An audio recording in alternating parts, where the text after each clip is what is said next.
Hello everyone and welcome to Era Military Collectibles. I hope we're keeping well. What's going on with my hair?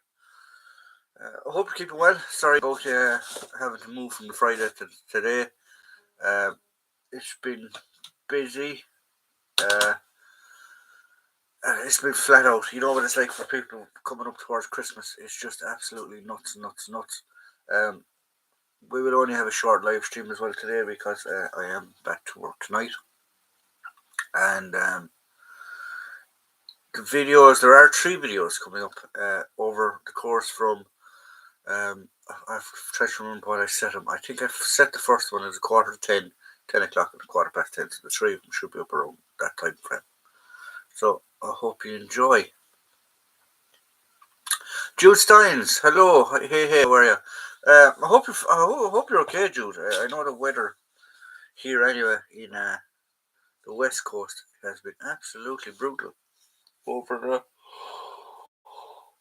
last couple of hours. It's been absolutely nuts. Gabe, hello folks, how are you doing, Gabe? Hope you're keeping well. I know there was a meeting tonight that you were involved in, Gabe, that I was supposed to be involved in, but I was asleep, so I didn't go. It's probably still going on actually. It's died down a good bit. Yeah, it has. It's the same here. It's gotten a lot quieter, but I was expecting to find trampolines in back gardens and everything in my back garden or the neighbour's back garden or whatever. It's nuts, absolutely nuts. Fell asleep on duty. Did you, Sted? not good. But yeah, it's been crazy. I have stuff to do. Gary Hall wants me to photograph stuff for him, and have that put aside that I need to do it. Might do that tomorrow, hopefully, if I get a chance. After I wake up. It's been absolute. I whatever about the YouTube side of it. My own regular life, I could nearly do with a personal assistant now at this stage. I have a few new videos up on my channel, so guys, if you want to fancy heading over and hitting the subscription button. Yeah, so Jude, do you want to put up your little link there so people can go and have a look at it? Jude has his own channel. I think the only one that's there at the minute that doesn't have a channel is Gabe. For those of you when you decide to clock in. So yeah. So how have we all been keeping? I haven't been really doing much. Buddy88, hello all. Weather very poor here in Wicklow. I bought a great investment today of a collection room. Dehumidifier. Yes, dehumidifiers are very, very good for collecting rooms. The main things that I would say, if anyone wants to get a start collecting room like I have here, is I actually have a blue light over the door, or I don't know what they're called, but I got it in an electrical shop. I turn that on every couple of days for zapping moths if they're around. Although the weather's so cold now, there probably aren't any moths around the place. The other one is either a heater or a dehumidifier. Have a heater in the room, and specifically turn it on every couple of days as well, and let the room heat. And the other one is dehumidifier. Dehumidifier is a good one, and you need to keep a care of your stuff. You need to dust it. You need to clean it. If you have leather work, you need to dub it. Keep it supple, things like that. So yeah, so you have to get it. You have to keep on top of it. Like I got banned here I didn't get banned. I did actually get banned. We got thrown off of the live because I was cleaning my movie props, and somebody reported it. Somebody wasn't happy about it. There you go. Just click on my name and in the chat, and I'll take you to my channel. Then come back here. Jude Stein, what's your channel's name? I'll give it a go. Jude mainly talks about pew-pews, I think, on his channel. and other bits and bobs. So, what have I been doing with my collection? I haven't been doing much with my collection, actually, to tell you the truth, because it's Christmas, and I need to save for presents. And I'm also supposedly I'm going to England in January for Stoneleigh, so I need to save for that as well. So hopefully we will have some new items and new exhibits and projects, shall we say, for the up and coming time when we get that sorted.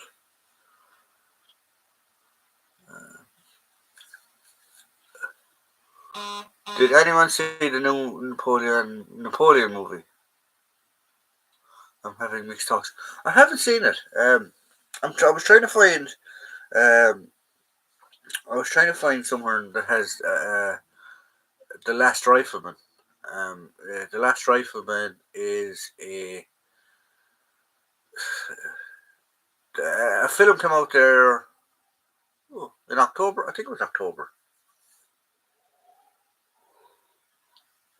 It could be October, November, and it was called The Great Escaper. And it's based on a true story of a guy that legged it from his old folks' home across the channel to one of the anniversaries in Normandy. And it seemed like a good movie. I got to see it, thankfully, and I enjoyed it. It was good. But there's another one called The Last Rifleman, and it's about the Royal. It's the same thing, but the character in it is a Royal Ulster Rifle. So I've been trying to find that one to see if I can find that, but I can't seem to find it.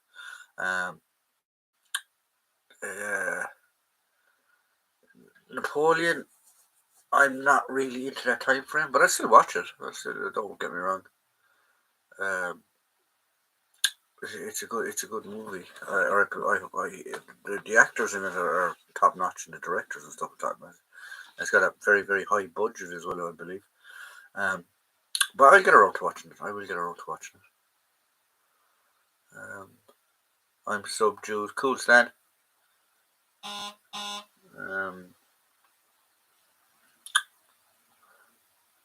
Napoleon, haven't seen it. Great Escape. It is cool.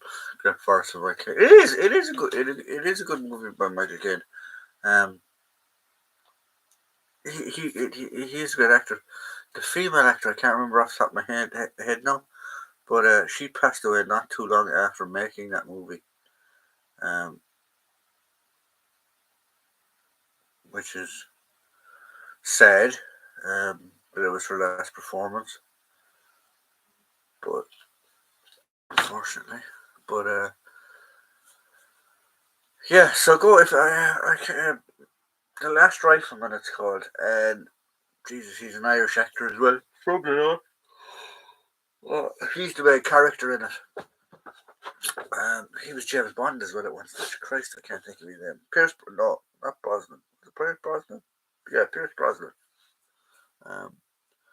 What do you all think of Mark Fulton Productions? Personally enjoy his videos on YouTube. Mark Fulton. Mark Fulton. What's the channel's name?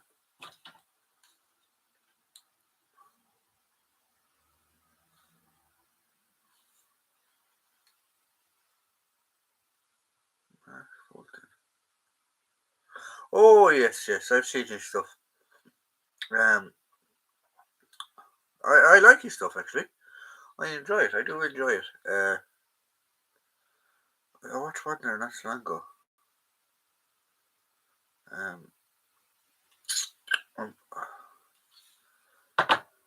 But yeah, I do like his stuff. I do like his stuff. Another one that I like is History Underground. If any of you ever get to see him, and the History Traveller is another good one as well. They're both good channels as well. They do sort of like documentary style videos. Another very underrated war movie, what? Sand Petals, but yes, that's another one. I'm trying to think of other Steve McQueen. I'm trying to think of other underrated war movies that are out there.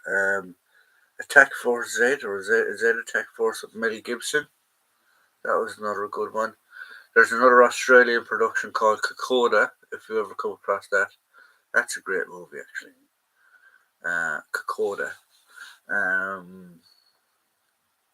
There was a World War II prisoner of war movie called Mr. Merry Christmas, Mr. Oh, Merry Christmas, Mr. Something. That was another good movie. Underrated war movies. When Trumpets Fade. Another good one with the Hugon Forest.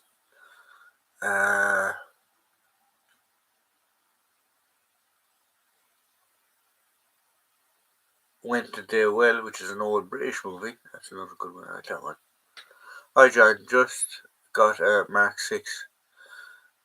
Mark 6 that came with a World War II type haversack for £50 from eBay. Not bad. No, that's not bad. It's not bad at all.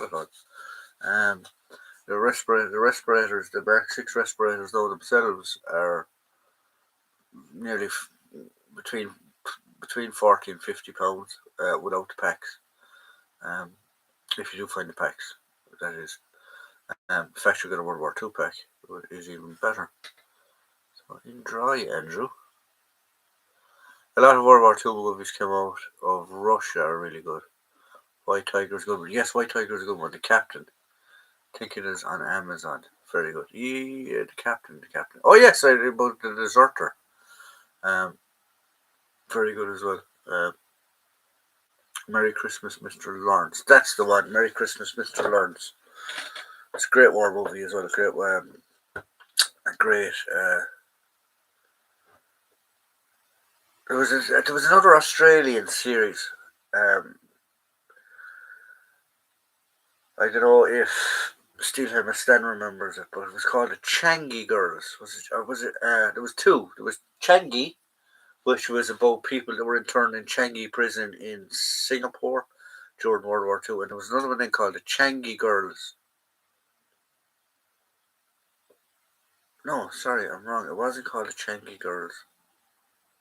It was an Australian production as well, but it was about a bunch of nuns and nurses that were captured on an island by the Japanese and sent to an internment camp was / concentration camp / prisoner war camp. We all know how their prison camps system worked.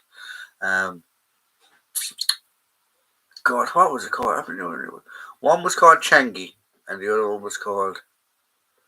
The one about the girls was something telling me it's called Changi Girls as well. I'm not sure.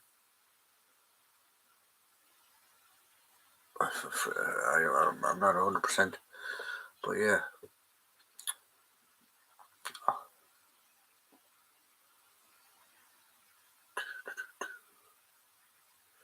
Type of haversack that the light respirator mask, 1944.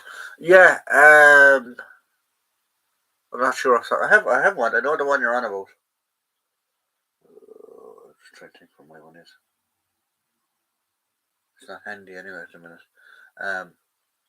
But I know the one you're on about, and those packs alone, those bags alone are going for nearly £50 themselves. So it is a good deal. It is a good deal. Juice Sides, I remember that show, but can't remember the name. I remember the Sullivans too. Another Australian, I don't know where that's gone. Australian one. Sullivans. Sullivans was a TV series, if I remember, wasn't it? Like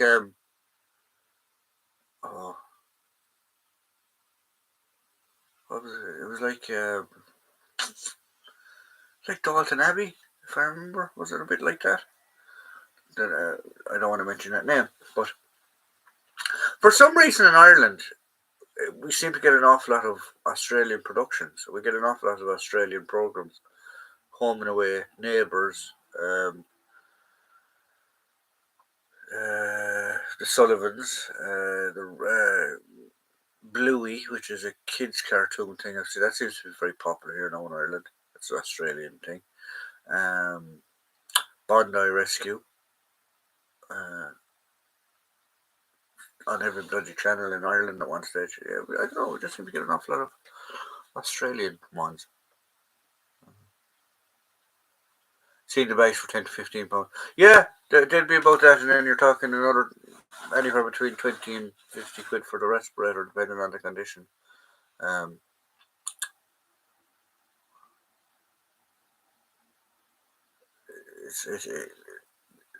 So yeah, it's a good deal for what you got. Like,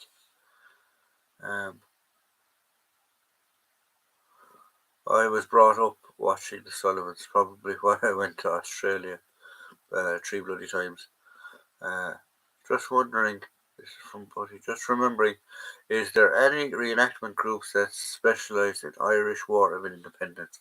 There are a few. If I was to recommend any group to get involved with to do War of Independence, would be Lord Edward's Ode. They're in Monasterevan direction. Jude will probably have contact details from. They were and are, I suppose, probably one of the premier reenactment groups in Ireland. There is the Irish Great War Society used to do a small bit of it, but I don't know if they still do it anymore. Yeah, they'd be the two I'd recommend if you want to get in contact with them.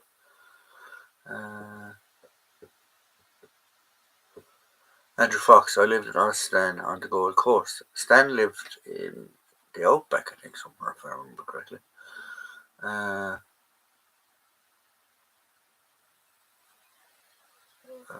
Luch, Living History Group in Ashbourne, County Meath. Oh, okay. I haven't worked with them, I don't think. I've worked with Lord Edward's Ode. Where are you from, Buddy? Where in the country are you living? We might point you in the proper direction of north. I'm trying to think of any other good underrated war movies. Wicklow, Monasterevan probably be closer than Mead, would it?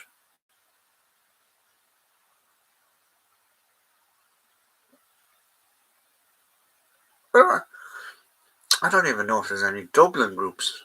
I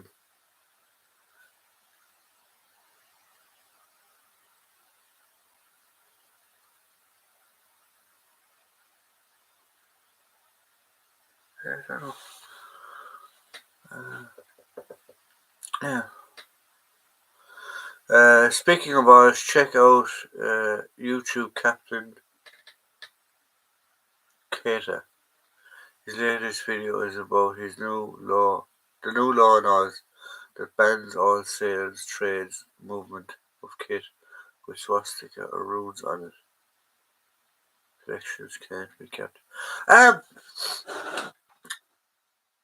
Is that somebody told me that they can sell outside the country. They can't sell in the country, and it has to go to auction houses. And if you ask me, it is a ridiculous law, absolute ridiculous law.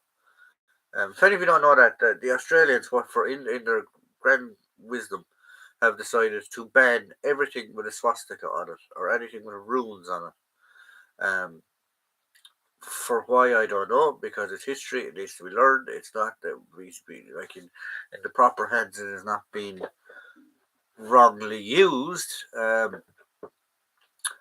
So they have decided you can't have it, you can't sell it, and you can't buy it.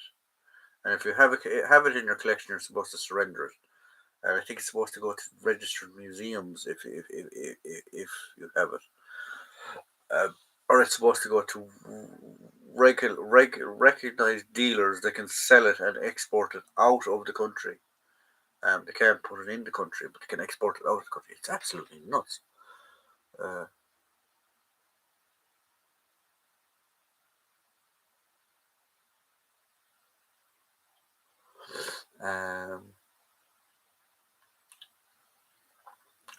If you're in Wicklow, but you reach out to an Escorty Historical Society, that might be closest. Okay, there you go. There's your answer. But it's under terrorism laws. I think this has been done to clamp down on right-wing extremists, apparently. I know they have a lot of trouble in Australia with biker gangs and stuff like that.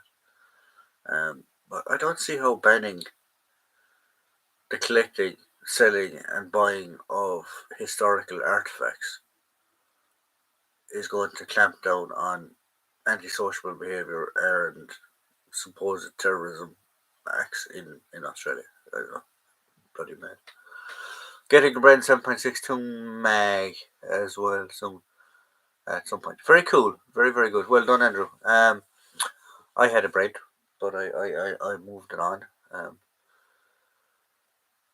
I need to try and get to some antiques fairs in Ireland and stuff like that and start seeing what type of DX are out there.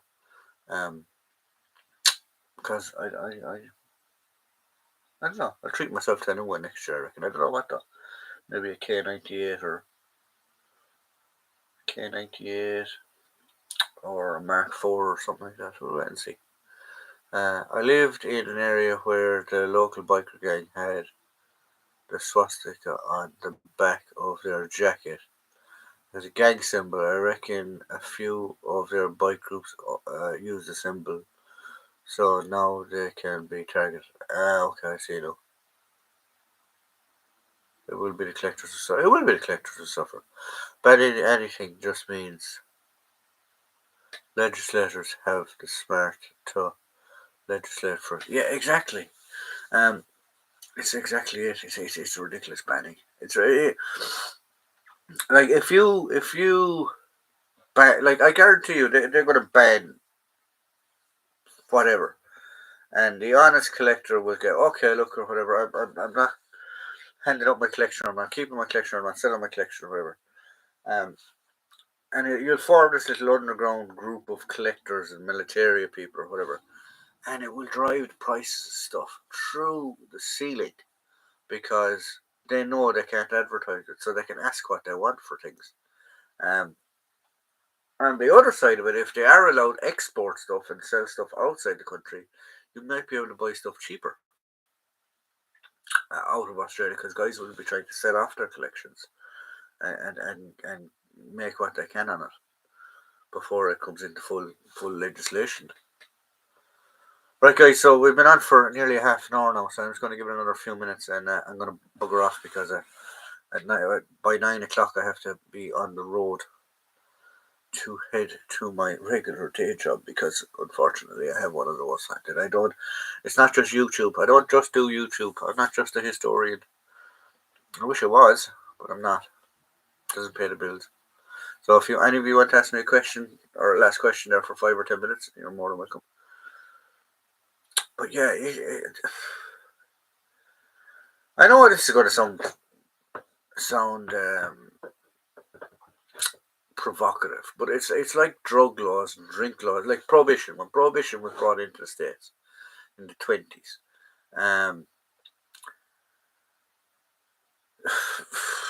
like you let's just put it like like for some reason drugs, as long as I remember, have been illegal, like heroin, coke, all them type of drugs since the 1800s, because they've realised that the health and the damage they could cause you, synthetic drugs and stuff.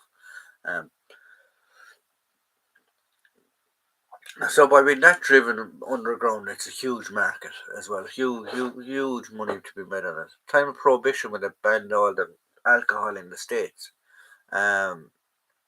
Sure, look at you, all the mafias took over and were making fortunes. Oh, excuse me, I'm bootlegging whiskies and beers and stuff like that, and over either up with whiskies and moonshines and stuff up from the south or over the border from Canada. So I mean, like, if you drive something underground like that, and there's just more money to be made illegally and out of the under the radar.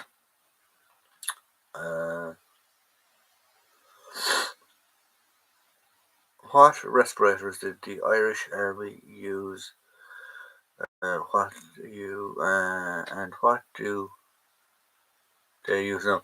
The two respirators they had when I was in. God, forgive me now, I can't think of the name of it, but it was an Israeli one. Was the first one with the filter was here, and it was an absolute bugger to try and keep your seal and move your rifle. Take a sight out to see through the sight because of the way it was set up. But that was an Israeli mask, and then we got the S10s. And I don't know what they're still using now, but they had the S10s up until when I left in 2009. So I don't know after that what they had. So there were the two. There was an Israeli one, can't remember the name of what it was called, and then we had the S10, and the S10 came in. Oh, I'm going to say when we had the massive equipment change around 2000, 99, 2000, when we started getting the DPMs and stuff. I'm going to say that's when the S10s came in. Don't quote me on it, but I think that's when we started getting them.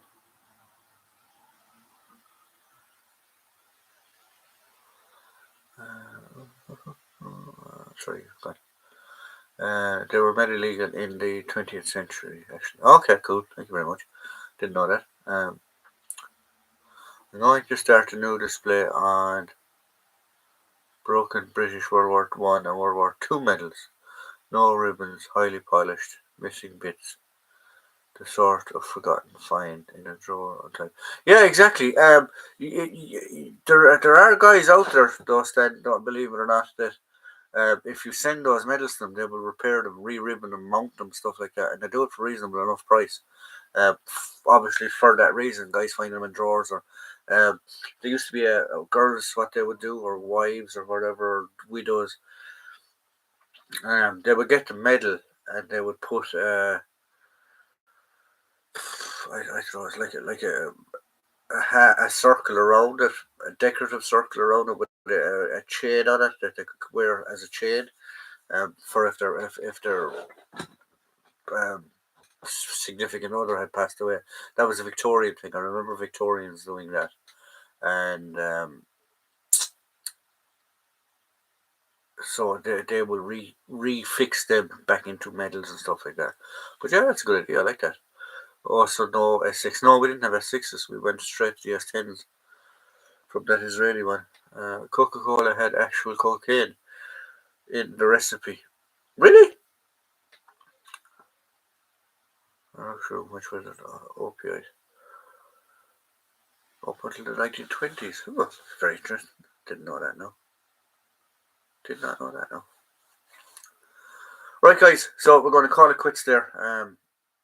I have to get ready myself and get my lunch and stuff ready. So I hope you have had a great weekend. Or as I said, there will be a couple of videos coming up. I think it's 10:15, 10 and 10:15. There'll be 3 videos coming up. So I hope you enjoy them. Stay tuned for them, and I will see you all same time, same channel as always next Friday at 8 o'clock. Have a good one, guys, and I'll see you then.